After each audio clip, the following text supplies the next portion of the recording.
अस्सलाम स्टूडेंट्स, आज का जो हमारा टॉपिक है वो है विल्सन डिजीज़। ठीक है, हमने पीरियड शुरू की हुई थी तो ये बहुत इंपॉर्टेंट डिजीज़ है विल्सन डिजीज़। इसमें बेटे स्टेरियो कैसे आएगा विल्सन डिजीज़ में? वो कहेगा कि एक 10 साल का बच्चा है जो कि अब नॉर्मल उसको पॉस्चर है और उसके अलावा स्पीच में भी उसको बहुत ज़्यादा डिफ़िकल्टी हो रही है और स्कूल के जो है चीज़ों में उसका जो है उसकी कंसंट्रेशन पावर भी बहुत ज़्यादा लो है। और इसके अलावा जब हमने उसकी फर्दर इन्वेस्टिगेशंस करवाई तो हमें KF रिंग्स नज़र आए उसकी आँख में, जिसको हम कहते हैं केशर फ्लेशर रिंग्स।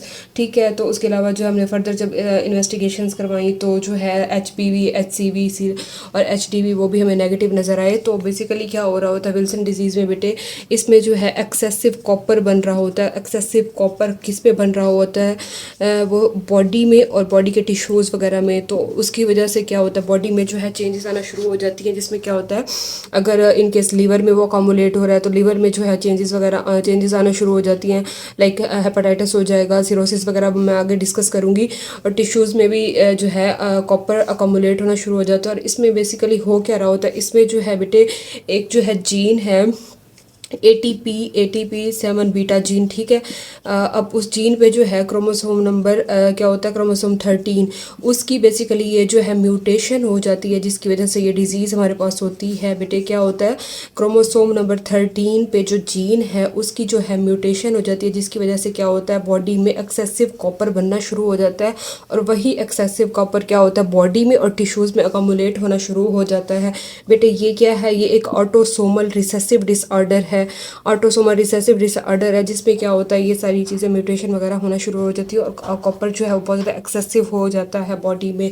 अगर इन केस के बॉडी में, अब हम इसके देखते हैं कि क्लिनिकल फीचर्स किस तरह से आएंगे। अगर कॉपर जो है मैंने आपको कहा कि लीवर में अकोमुलेट हो रहा है तो क्या क्या करवा सकता है, तो बेटे वो हेपाटाइटिस करवा सकता है। ठीक है, जब हेपाटाइटिस बहुत ज़्यादा क्रोनिक हो जाए तो वो हमने पढ़ा था कि लीवर सिरोसिस बन जाता है, तो इसमें क्या हो सकता है लिवर सिरोसिस होने के चांसेस भी हो सकते हैं। ठीक है, और इसके अलावा जो है अगर यही कॉपर जो है अगर ब्रेन में अकोमुलेट होना शुरू हो जाए तो न्यूरोलॉजिकल जो सिम्टम्स आना शुरू हो जाएंगे बेटे, वो क्या होगा पार्किंसनिज्म एक डिजीज़ है वो हो जाती है, जिसमें क्या क्या चीज़ें होती हैं, जिसमें हमारे पास बॉडी में उसके ट्रेमर्स होना शुरू हो जाएंगे, ब्रेडिकाइनेजिया होना शुरू हो जाएगा उसको।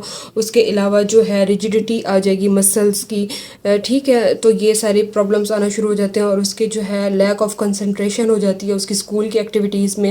मतलब टीचर शिकायत करेगी कि सही तरह से इंटरेस्ट नहीं ले रहा बच्चा, उसकी मेमोरी भी अच्छी नहीं रहती, उसके जो है डिस्टोनिया होना शुरू हो जाता है, कोऑर्डिनेशन जो है उसमें भी कमी आना शुरू हो जाती है।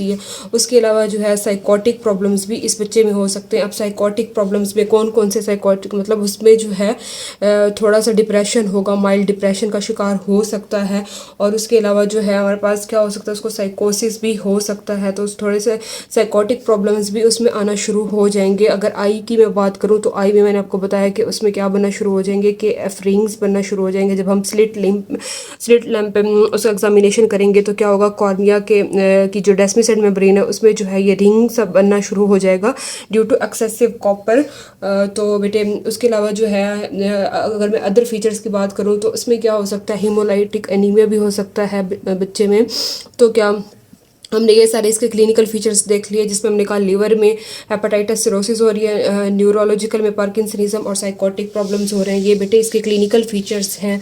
उसके अलावा अगर मैं डायग्नोसिस की बात करूँ तो हम डायग्नोसिस इसका किस तरह से बनाएंगे, तो डायग्नोसिस में सबसे पहले बेटे हमने देखना है सीरम सेरुलोप्लाज्मल लेवल देखना है। ये क्या है, ये एक प्रोटीन है कि जो कि कैरी कर रही होती है कॉपर को। अगर तो इसका लेवल बॉडी में रेज होगा तो हमें पता चल जाएगा कि हम विल्सन का डायग्नोसिस बना सकते हैं। उसके अलावा दूसरा हम क्या कर सकते हैं, अगर लीवर में अकोमुलेट ज़्यादा कॉपर हो रहा है तो हम लीवर बायोप्सी से भी इसको डायग्नोज कर सकते हैं। उसके अलावा क्या करेंगे हम 24 आवर कॉपर जो है वो भी कर सकते हैं। कॉपर ऐसे मतलब उसमें ये होगा कि हम 24 घंटे के अंदर देखेंगे कि यूरिन में जो है कितना कॉपर जो है लॉस हो रहा है, तो इससे भी 24 hour copper urine assay test भी हम कर सकते हैं। उसके अलावा अगर इन केस ब्रेन वगैरह में अकोमुलेट हो गया तो हम MRI वगैरह करवा सकते हैं ब्रेन की।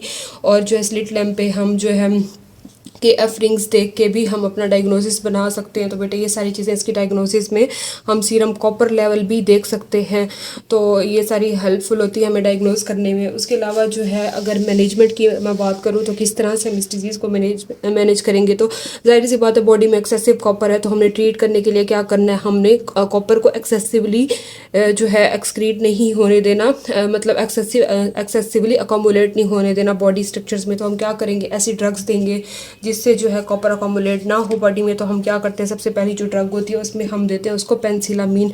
ये बेस्ट ड्रग है जो कि जो है कॉपर की जो अकोमुलेशन को रोकती है। उसके अलावा जो है हम ट्राइएंटीन भी दे सकते हैं। ये 2 ड्रग्स जो हैं ये बहुत ज़्यादा इफेक्टिव होती हैं इसमें। उसके अलावा जो है हम जिंक एसीटेट ओरली दे सकते हैं, सिरप की फॉर्म में दे सकते हैं। ये भी जो है हेल्पफुल होता है। हम इसको क्या देते हैं, 3 टाइम्स डेली देते हैं। ये जो है हमारे पास रिड्यूस करता है कॉपर की अब्जॉर्प्शन को। उसके अलावा विटामिन B6 भी हम दे सकते हैं, ये भी हेल्पफुल होता है कुछ हद तक। उसके अलावा अगर बहुत ज़्यादा सिरोसिस हो गया तो हम लीवर ट्रांसप्लांटेशन कर सकते हैं। आई होप कि आपको अंडरस्टैंड हो गया होगा। एक दफ़ा हम बुक से भी रीड दे देते जल्दी इसको। तो इसमें केस में मैंने आपको बताया कि आएगा एक बच्चा, उसको डिफिकल्टी होगी स्पीच में, के एफ रिंग्स बनेंगे, स्टेरियो में उसने डिस्कस किया होगा और स्कूल की परफॉर्मेंस उसकी लो होगी। उसके अलावा उसने ये बताया हुआ है कि ऑटोसोमल रिसेसिव डिसऑर्डर है और ATP7 बीटा जीन में जो है चेंजेस आना शुरू हो जाते हैं, म्यूटेशन होती है क्रोमोसोम नंबर 13 पे। कॉपर जो है अकोमुलेट हो जाता है एक्सेसिवली लिवर में, डेस्मिसेंट में, ब्रेन में, किडनी, बोन वगैरह में।